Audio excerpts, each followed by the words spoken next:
Meu nome é Martin Pistorius. Eu posso dizer que nasci de novo. Ainda criança, eu sentia um mal-estar muito grande. E, de repente, me vi preso ao meu corpo. Eu podia ouvir, compreender as coisas, mas eu não podia interagir com ninguém. Ouvia as pessoas dizerem coisas medonhas para mim. Era como se eu estivesse totalmente invisível para todos. Essa foi a pior parte de toda a minha vida. E durou 12 longos anos. Martin Pistorius é um sul-africano que passou 12 anos preso em seu próprio corpo. Ele perdeu a sua atividade cerebral ainda jovem, com 13 anos, por causa de uma doença. Seu cérebro voltou a funcionar normalmente, mas ele continuou em estado vegetativo. Eu sou Ivan Lima e hoje vamos acompanhar juntos a história do homem que saiu do coma após 12 anos. O ano de 1988, comecinho dele, mais precisamente em janeiro. Martin Pistorius chegou em sua casa com dores de garganta. Então reclamou daquilo para a família. A dor ia ficando mais intensa e isso causava um grande desconforto a ele, que precisava tomar uma decisão rapidamente. Ele era um garoto de apenas 12 anos nessa época e já ajudava em casa. O menino conseguia até fazer reparos na parte elétrica de sua residência. Era um adolescente tímido, sempre teve um bom rendimento escolar, tinha um grupo pequeno de amigos devido à timidez e gostava muito das aulas de informática. Em seu livro autobiográfico chamado Quando Eu Era Invisível, ele disse: nas semanas e meses seguintes, após isso, deixei de comer e comecei a dormir diariamente, horas a fio, reclamando de como era doloroso caminhar. Era como se o garoto tivesse perdido, de repente, a vontade de fazer as coisas. Comecei me esquecendo dos fatos, depois das tarefas habituais, como regar o meu bonsai e, finalmente, até dos rostos. De acordo com ele, o seu quadro estava ficando cada vez mais sério. Mais ou menos um ano depois que isso começou, Martin, deitado em uma cama de hospital, pronunciou as últimas palavras em muito tempo. Ele disse: quando casa? Já imaginou como ficou a família diante dessa situação? Realmente deve ser algo desesperador. O que mais intriga na história do homem, hoje em dia, é que até hoje ninguém sabe qual foi a doença que o atingiu. O que teria feito ele ficar desse jeito por mais de uma década?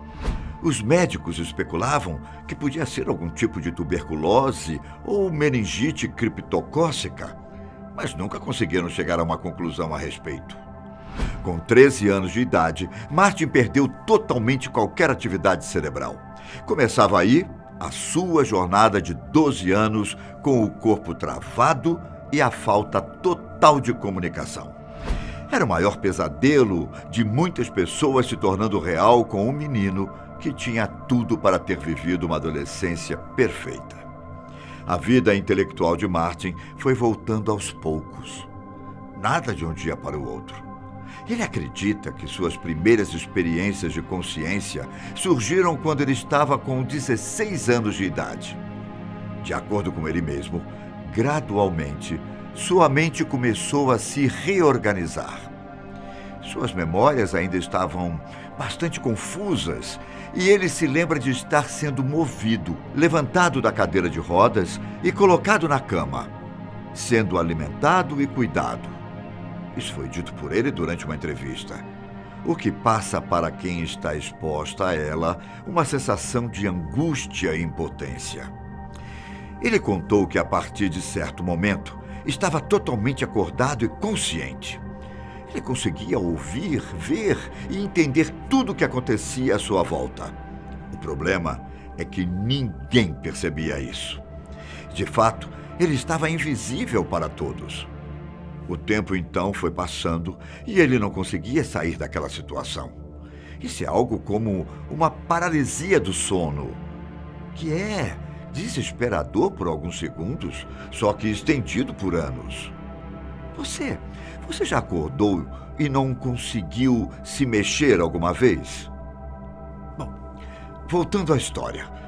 Com 19 anos, sem nenhuma memória de sua infância ou de sua vida antes da doença, Martin sabia muito sobre si mesmo.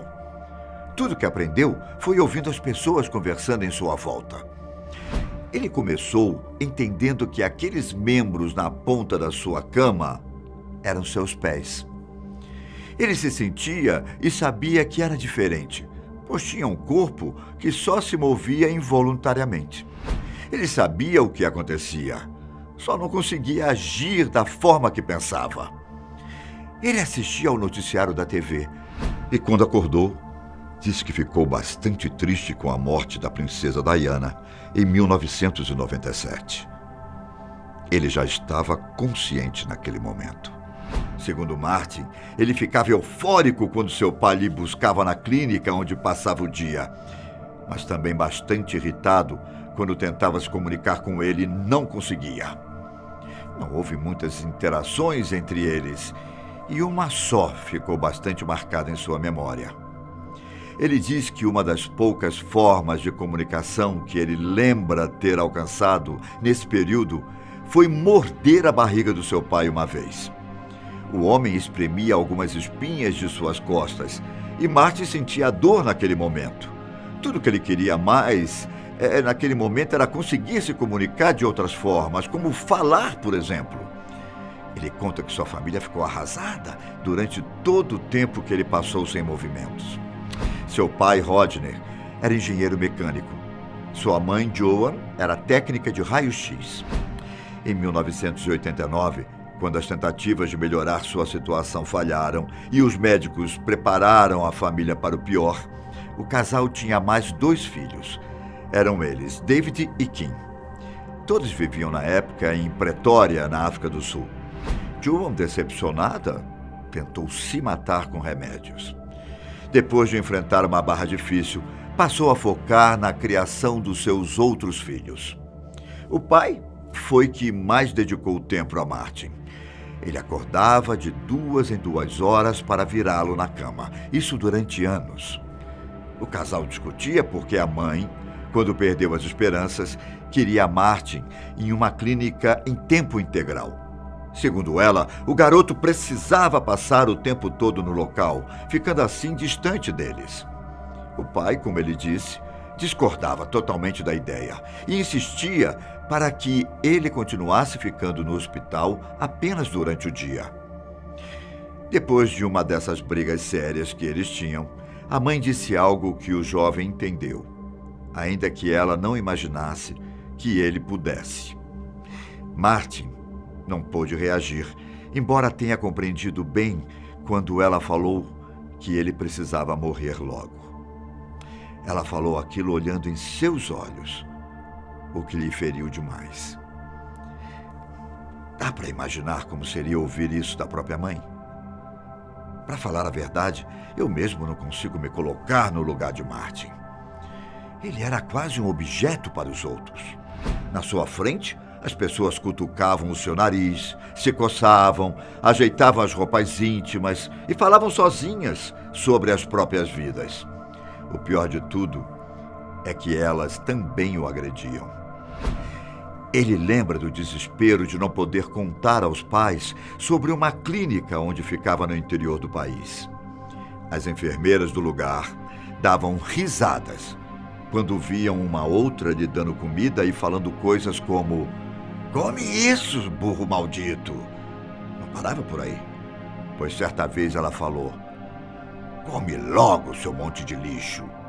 Vamos ficar mais tempo aqui se você não acelerar e comer logo!" Isso tudo enquanto puxava seu cabelo, fazendo com que seus olhos lacrimejassem. Ele se lembrou com tristeza durante uma entrevista das vezes que tomou tapas e beliscões. Certa vez, deixaram ele nu em um quarto frio ou exposto ao sol forte. A água do seu banho muitas vezes ficava tingida de vermelho porque os beliscões das enfermeiras às vezes provocavam feridas. Uma enfermeira chamada Virna Walt, após conviver com ele por 2 anos, percebeu os movimentos dos seus olhos e viu que eles não eram tão irregulares assim. Desconfiada de que ele conseguia se comunicar, convenceu os pais de Mari a levá-lo para um teste mais avançado. Em 2001, já com 25 anos, finalmente conseguiu provar ao mundo que seu cérebro havia voltado. De forma lenta, passou a se comunicar usando um sistema de interruptores. Seus pais ficaram eufóricos ao ver toda aquela evolução do seu filho. Hoje, com mais de 40 anos, ele possui um emprego. Martin cria e atualiza websites. Desde 2013, ele possui um diploma universitário em ciência da computação. Após aprender mais sobre sua infância, começou a ter uma vida social melhor. Ele conheceu Joanna, uma amiga de sua irmã. Os dois se casaram em 2008 e passou a viver em Londres. Como falamos antes, até hoje, os médicos não sabem como ele se recuperou. E mais ainda, como conseguiu retomar a vida, ainda que na época não tinha voltado a andar e nem falar. Esse período deixou sequelas nele, pois é difícil sair sem nada de uma situação assim. Ele usa cadeira de rodas e se comunica por um sistema que emite textos e uma fala eletrônica. Ele até passou a participar de corridas de cadeira de roda. De fato, essa história de Martin é bastante comovente e possivelmente influenciou as pessoas a acreditarem em um futuro melhor. Bom, caros amigos, esse foi o nosso vídeo de hoje e eu fico por aqui. Agradeço a cada um de vocês pela companhia. Te espero no próximo vídeo aqui no canal Fatos Desconhecidos. Tchau.